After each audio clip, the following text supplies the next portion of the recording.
পরিষ্কার ভাষায় ইতিহাস আমাদেরকে ভুল ব্যাখ্যা দিয়েছ, ভুল শোনায়েছ। ভালো করে মনে রাখবেন, যুক্ত ফ্রন্ট গঠন হয়েছিল মাওলানা আতহার আলীর নেতৃত্বে। তার মধ্যে ছিলেন মাওলানা ভাসানী, হুসেন শহীদ সোহরাওয়ার্দী, শেরে বাংলা একে ফজলুল হক, নিচে দিয়া যুবক মানুষ, তার নামও লেখা ছিল মুজিবুর রহমান। জেলখানার ভিতরে বসে বসে ইতিহাস পড়লাম, সবার নাম আছে, আতহার আলী সাহেবের নাম নাই। হুসেন শহীদ সোহরাওয়ার্দীর নাম আছে, একে ফজলুল হকের নাম আছে, শেখ মুজিবের নাম আছে, ভাসানীর নাম আছে, আতহার আলী সাহেবের নাম নাই। জেলখানার ভিতরে রিমান্ডে ছিলাম ডিবি অফিসে 1.5 মাস। রমজানের মাস, কোরআন তেলাওয়াত করতে দেয় নেই, তারাবির নামাজটা ঠিক মতন পড়তে দেয় নেই। 24 ঘন্টা রাত্রে 2টা 3টা আমাকে ডাইকে বের করে নিত, আসেন আসেন আপনাকে জিজ্ঞাসাবাদ করার জন্য টিম আসছে।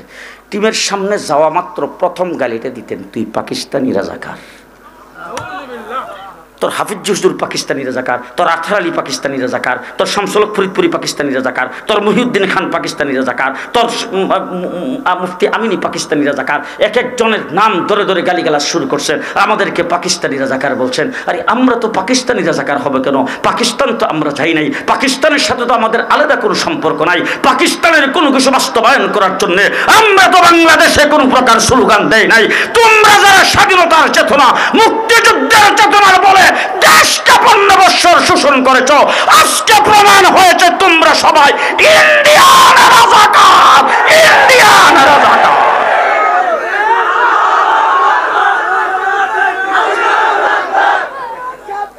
যাদেরকে রাজাকার বলে গালি দিয়েছ তাদের দ্বারা বাংলাদেশ শঙ্কিত নয়, তারা হলো দেশের দেশপ্রেমিক, তোমরা হলো দেশদ্রোহী। পরিষ্কার বলছি, আজকে প্রধান উপদেষ্টার সামনে বলে আসছি, সচিবালয়ে আগুন তোমরাই দিয়েছ, আমার একজন আইনজীবীকে চট্টগ্রামে সবাই করে তোমরাই হত্যা করেছ। দেশটাকে অকার্যকর রাষ্ট্রে পরিণত করার জন্য তোমাদের ষড়যন্ত্র চলমান।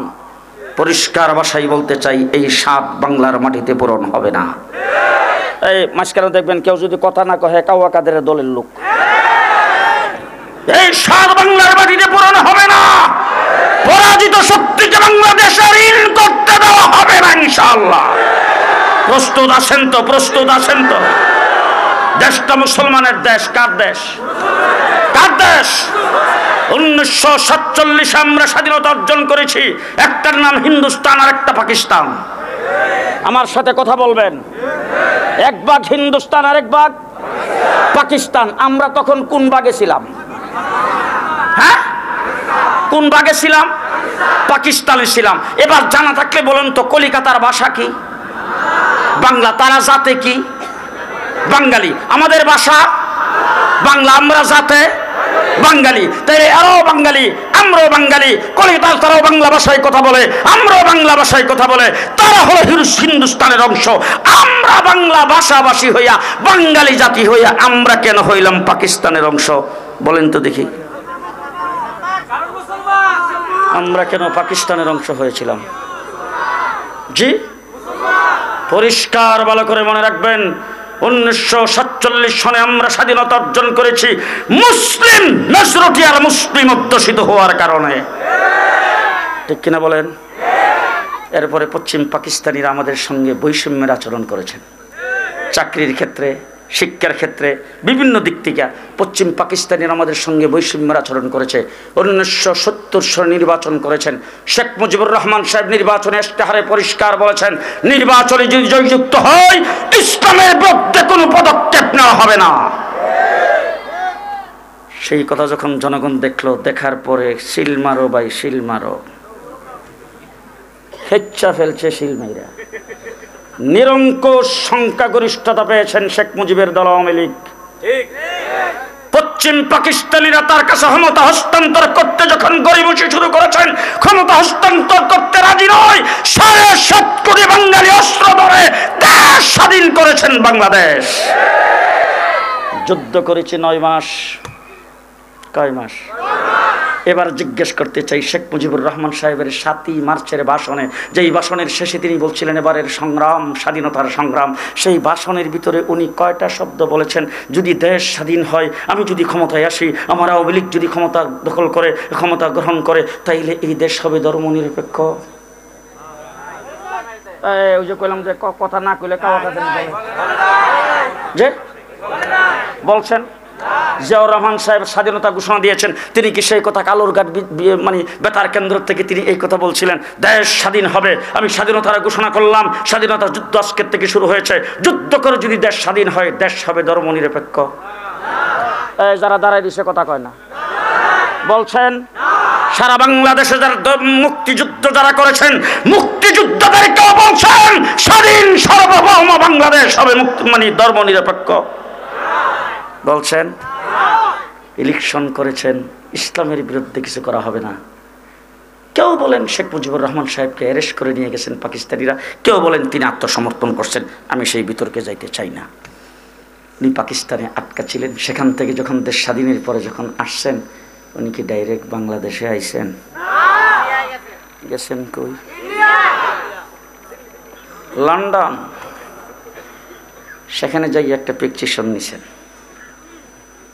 ওখান থেকে তিনি আসছেন দিল্লি, ওই জায়গায় এসে আরেকটা প্রেসক্রিপশন গ্রহণ করেছেন। বাংলাদেশে এসে ৭২-এর সংবিধান প্রণয়ন করেছেন ধর্মনিরপেক্ষ। পরিষ্কার ভাষায় বলতে চাই, ধর্মনিরপেক্ষ হওয়ার জন্য দেশ স্বাধীন করে নাই। শেষ কথা আপনাদের সামনে বলবো, কাশ্মীর কিসের আন্দোলন করে? স্বাধীনতা যুদ্ধ করতেছে কয় বছর?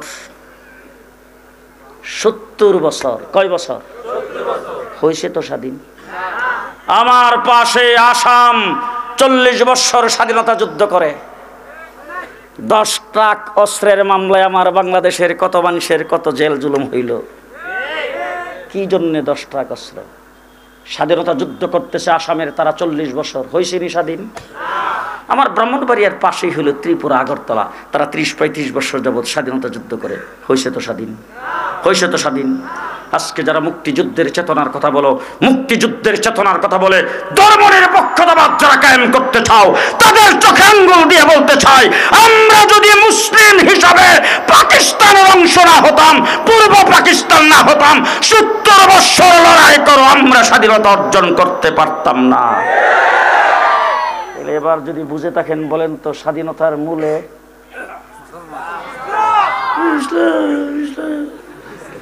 স্বাধীনতার মূলে স্বাধীনতার মূলে ইসলাম। আজকেও কিছুক্ষণ আগে প্রধান উপদেষ্টা এবং উপদেষ্টা মণ্ডলীর সামনে যেই কথাটা বলে আসছি, জুলাই আগস্টের আন্দোলন হয়েছে, রংপুরে গেলাম, আবু সাইদের কবর জিয়ারত করলাম, একটা ছেলে চোখের পানি গাল বাইয়ে বেয়ে ঝরতেছে, আমাকে এসে জড়াইয়া ধরে মোবাইলটা আমার সামনে ধরে তুলেন, বলে হুজুর চিনেন কিনা?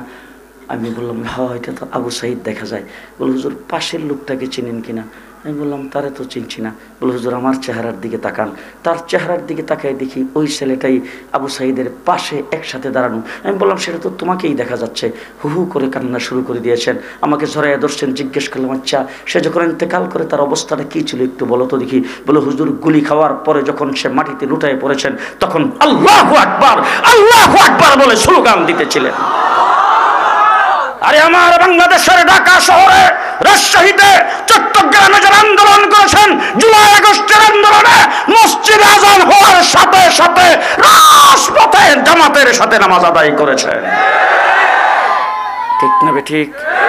ঠিক না বেঠিক? 15 বৎসরের ভিতরে শাপলা চত্বরে নির্যাতিত আমরা হয়েছি নবীর ইজ্জত রক্ষা করার জন্যে। আলেম ওলামা একরাম জেল জুলুম খাটছে নবীর ইজ্জত রক্ষা করার জন্যে। স্কুল কলেজের ছাত্ররা যখন রাস্তায় নেমে জীবন দিতে শুরু করেছেন, আমার কওমি মাদ্রাসার ছাত্র একটাও ঘরে বসে থাকে নাই, রাস্তায় তাদের সাথে নেমে 84 জন জীবন দিয়েছেন। সুতরাং দেশ তো অনেক দেখেছি 54 বৎসর পর্যন্ত। সর্বপ্রথম শেখ মুজিবুর রহমান সাহেব সেই বাস ঘোষণা দিয়েছেন সোনার বাংলা। একজনে বমি করছে, আরেকজনে খাইছে। কিছুদিন পরে আরেকজনে শেখ সবুজ বাংলা, উনিও চলে গেল। এরশাদ সাহেব শেখ নতুন বাংলা। শেখ হাসিনা প্রথমে এসে স্লোগান দিয়েছেন মডার্ন বাংলাদেশ, কিছুদিন পরে আধুনিক বাংলাদেশ, তারপরে ডিজিটাল বাংলাদেশ। পদ্মা সেতু উদ্বোধন করার সময় বলছেন স্মার্ট বাংলাদেশ। কি বাংলাদেশ? স্মার্ট বাংলাদেশ। এরপরে শব্দটা শোনেন, ভিশন 41। ভিশন রে, জেলখানার ভিতরে ছিলাম একবারে কাহিল চিন্তায়। 41 পর্যন্ত যদি ক্ষমতায় থাকে আমরার অবস্থাটা কি হইব? জেলে তো মারা যাব। আমার আল্লাহ ডাক দেখো, থাম, ভিশন 41 না ভিশন 24? ভিশন 24। এবার জুলাই আগস্টের আন্দোলনে যারা 24 ঘটাচ্ছেন, দেশ মুক্ত হয়েছে, বিপ্লব করছে, এবারের বিপ্লবের পরে দেশ হবে ইসলামের বাংলাদেশ, ইসলামের বাংলাদেশ। কে কে প্রস্তুত আছেন হাত তুলে দেখান।